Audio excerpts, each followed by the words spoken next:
পাঁচজন সেনা অফিসার এই মুহূর্তে ঢাকা ক্যান্টনমেন্টের ভিজিটিং সিনিয়র অফিসার্স কোয়ার্টার তার 5টা রুমে বন্দী রয়েছে। হ্যাঁ, সিনিয়র অফিসাররা ঢাকা এলে ক্যান্টনমেন্টে তাদের জন্য একটা কোয়ার্টার থাকে, সেই ভিজিটিং সিনিয়র অফিসার কোয়ার্টারে তাদের বন্দী করে রাখা হয়েছে। তারা এই 5 জনের নাম আপনারা হয়তো অনেকেই জানেন। Brigadier general SM Zakaria, brigadier general Imran Hamid, colonel Abdullah Al Noman যিনি র্যাবে কর্মরত ছিলেন, কর্নেল মোহাম্মদ রেদওয়ানুল ইসলাম এবং মেজর মোহাম্মদ নোমান আল পারু। এই 5 জনকে কল করা হয়েছে। এরা বাংলাদেশের বিভিন্ন স্থানে র্যাবে বিজিবিতে কর্মরত ছিল, তাদের আনা হয়েছে। তাদের বিরুদ্ধে অভিযোগ হলো জুলাই আগস্টের যে তথাকথিত ষড়যন্ত্রের আন্দোলনটা হয়েছিল, সেই আন্দোলনে তারা যখন দায়িত্ব পালন করছিলেন ক্যান্টনমেন্টের বাইরে, তখন তাদের বিরুদ্ধে অভিযোগ হলো তারা কেউ কেউ হয়তো গুলি বর্ষণ করেছেন বা হেলিকপ্টার থেকে গুলির নির্দেশ দিয়েছেন, এ ধরনের নানান অভিযোগ রয়েছে। কিন্তু আমি একটু পিছনে যেতে চাই। আপনাদের নিশ্চয়ই মনে আছে যে 20শে জুলাই সারা বাংলাদেশে কারফিউ জারি করা হয়েছিল সেই সময়ের প্রেক্ষিতে, এবং সেই কারফিউতে সেনাবাহিনীকে মোতায়েন করা হয়েছিল। সেনা মোতায়েন করার আগে সেনাপ্রধান জেনারেল ওয়াকার সেনাবাহিনীর অফিসার এবং অন্যান্য সদস্যদের সাথে একটি মিটিং করেছিলেন, যেটা অনেকটা দরবারের মতো, এবং সারা বাংলাদেশের ক্যান্টনমেন্ট থেকে ভিডিও টেলিকনফারেন্সের মাধ্যমে সেখানে অন্যান্য অফিসার এবং সৈনিকরাও যোগ দিয়েছিলেন। সেখানে এই কারফিউতে বা এই যে ব্যারাকের বাইরে সেনাবাহিনী যে দায়িত্ব পালন করবে সেই বিষয়ে জেনারেল ওয়াকার তাদের কিছু নির্দেশনা দিয়েছিলেন, এবং জেনারেল ওয়াকার বলেছিলেন তারা যেন রুলস অফ এনগেজমেন্ট মেনে চলেন যখন তারা বাইরে কর্তব্যরত থাকবেন। এই রুলস অফ এনগেজমেন্টের ব্যাখ্যাও তিনি করেছিলেন। এখানে বলা হয়েছে যখন কোনো মব কন্ট্রোল করা হবে, স্বাভাবিকভাবে যদি কন্ট্রোল না করতে পারে এবং যদি গুলি করার প্রয়োজন হয়, তাহলে প্রথমে যেন পায়ে গুলি করে। মানে প্রথমে তো আপনার এই কাঁদুনে গ্যাস, জল কামান এগুলো আছে, কিন্তু মব যদি কন্ট্রোল না হয় তাহলে প্রথমে পায়ে গুলি করার নির্দেশ দিয়েছিলেন, এবং যদি তাতেও মব কন্ট্রোল না হয় তখন বডির যে কোনো টার্গেট করে, যে কোনো অঙ্গকে টার্গেট করে গুলি করা যায়। এটা রুলস অফ এনগেজমেন্টে ক্লিয়ার লেখা আছে। তো সেটি জেনারেল ওয়াকার তার সেনাদের মনে করিয়ে দিয়েছিলেন।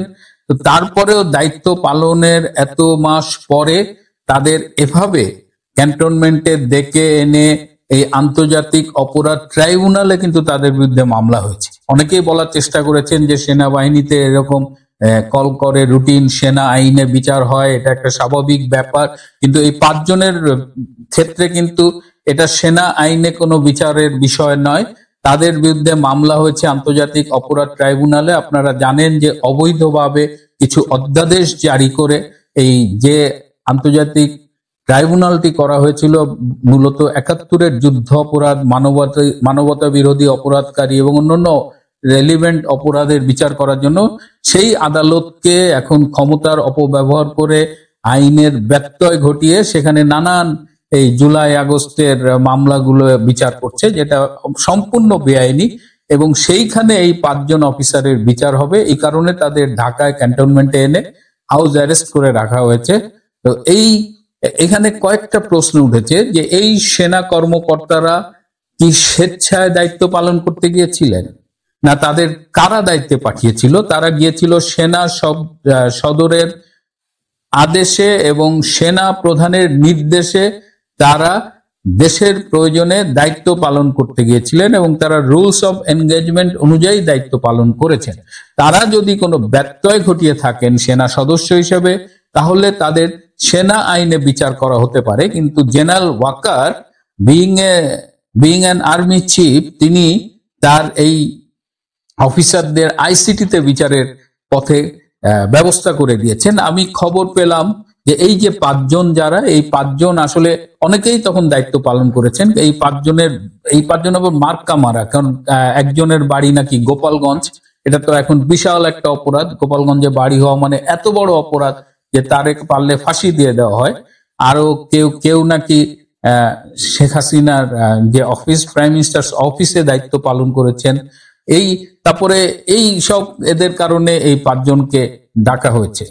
তো র্যাবের একজনকে ডাকা হয়েছে, বিজিবির একজনকে ডাকা হয়েছে। তো এখন প্রশ্ন উঠেছে, যদি বিচার করতেই হয় তাহলে সুপ্রিম কমান্ডিং অথরিটি হিসেবে জেনারেল ওয়াকারের তো সর্বপ্রথম বিচার হওয়া উচিত, কারণ জেনারেল ওয়াকারের নির্দেশে এই আর্মি অফিসাররা দায়িত্ব পালন করতে ব্যারাকের বাইরে গিয়েছিলেন।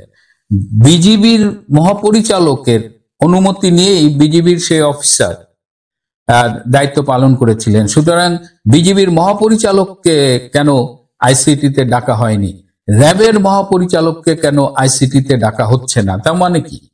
তার মানে আপনি আপনার টার্গেটের কিছু লোককে ভিকটিম করছেন। এবং আমরা আরো খবর পেয়েছি যে এই যে আইসিটির চিফ প্রসিকিউটর তাজুল, সে নানানভাবে আইনকে প্রভাবিত করছে এবং সে নাকি সেনাপ্রধান জেনারেল ওয়াকারের বাসায় গিয়ে এইসব নাম দিয়ে কাকে কোথায় কি করতে হবে এইসব আলোচনা করে তারপর এই মামলাগুলো দেয়।